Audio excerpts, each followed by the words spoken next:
Proteas and other fynbos species are not only stunning as cut flowers, but they are beautiful landscape specimens too. This means a protea and fynbos grower can earn an income from both the flower harvests and from selling his plants in containers to the public or other retailers and landscapers. In this video, we show you how renowned protea and fynbos grower Nico Thuynsma grows his plants in his nursery Madibri, located in Cullinan in the Gauteng province of South Africa. Make sure you stick around until the end of the video for some advice on how to export cuttings to maximize revenue from international currencies. In his nursery, Nico's expert foreman, Simon, is responsible for propagating the plants. Simon has over 20 years of experience in this nursery and has perfected his craft. Depending on the species, the fine-stemmed fynbos is most often propagated from very small cuttings. Using clean shears, multi-stemmed branches are harvested from the plants and they are cut into smaller pieces. The semi-hardened growth works best, so the very soft upper growth is removed and the cuttings are planted. Polystyrene trays are filled with a propagation mix made up of peat, perlite, and small pieces of polystyrene. For all protea and fynbos cuttings, it is essential that the propagation mix be well aerated. Any waterlogging will kill the cuttings. In this nursery, this method of rooting cuttings works so well that no hormones need to be applied. As the cuttings are still quite soft, holes should be poked into the medium before the cuttings are stuck. The cuttings are kept under a mist system. In this stage of the propagation cycle, humidity is key. The mist system is more important to keep the cuttings turgid than it is to supply them with water in the trays. The more humid the environment is, the less water that will evaporate from the cuttings, and therefore they will not need as much water from the propagation mix. Which is good because, as we mentioned, any waterlogging will spell doom for the cuttings. On most days, misting occurs 4 times a day for 30-second intervals. On very cold days, however, no misting is applied.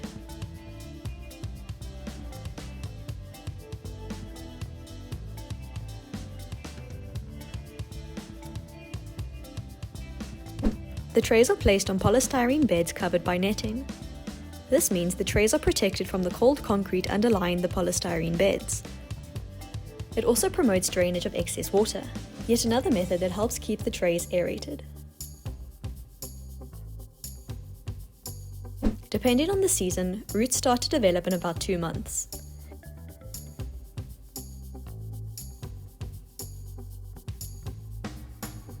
You can see here how the roots start to grow through the bottoms of the trays. The polystyrene beds once again have an importance here, as the roots are not likely to bind the trays to the beds.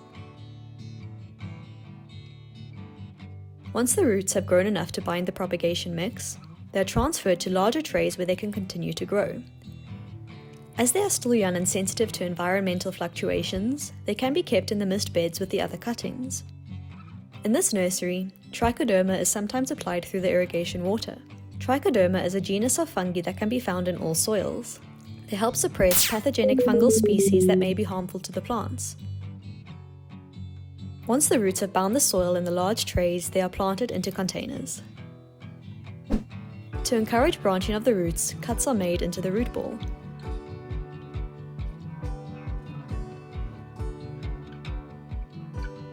In their containers, acid-loving compost is used. Protea and fynbos must be grown in acidic conditions to mimic the low pH of the soils from where they originate. Generally, a pH of 5.5 works well for most species. When the plants reach this stage, we are told about the importance of marking your cuttings all throughout the production cycle. Nico tells us how easy it is to forget what species of cuttings was taken when, and so make sure to label his plants well. He also highlights the principle of meet en weet. This is an Afrikaans term that can be translated as measure and know. We are encouraged to constantly take note of every input or change in a nursery to keep track of what is working and, more importantly, what isn't. Once these plants have put on a bit of growth, one of 2 things will happen to them. They will either be planted on the farm and be used for cut flower production, or they will be sold in Nico's retail nursery. If they are grown as cut flowers, the plants are moved to the farm. Once a week, the flowers are harvested and packed in a truck that takes them to Multiflora in Johannesburg, the largest flower auction house in South Africa.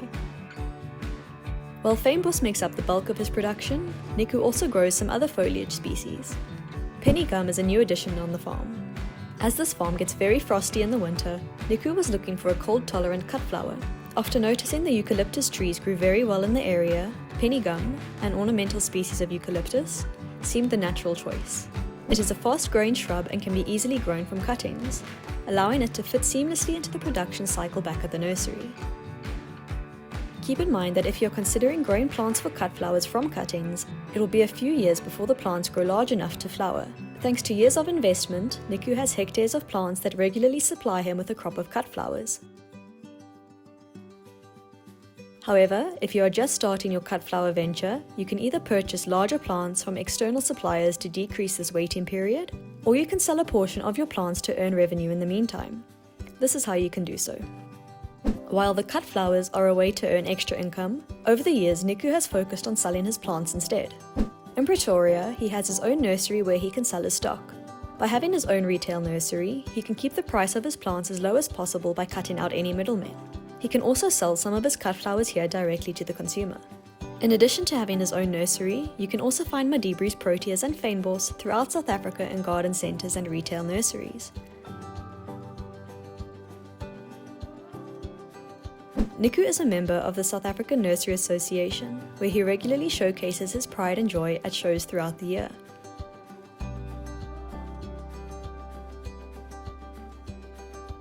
Now, early in the video, we promised to show you how to export your plants. As cuttings, the trays are easily exportable. By simply stacking the trays with the cuttings facing each other, they can be placed in boxes and exported overseas. Most of Nico's exports are destined for Italy, where growers will continue to grow the cuttings and sell them to local consumers. Ultimately, you can see how Nico benefits from multiple revenue streams, including cut flowers, sales from young plants in containers, and foreign currency generated from exporting cutting trays. Throughout our visit, Nico has highlighted the importance of making the most of simple infrastructure. He reminds us that every investment must make a return at the end of the line. This is especially helpful in South Africa, where high-tech infrastructure is not only expensive, but also a bullseye for rampant thievery. And that brings us to the end of our video showing you how Nico of Madibri Nursery and Cut Flower Farm runs his production cycle. You can find Nico's details in the description. Make sure you also check out our interview with Nico, where he gives us valuable advice on running a profitable business in the green industry in South Africa. Thanks for watching, and we will see you in the next video.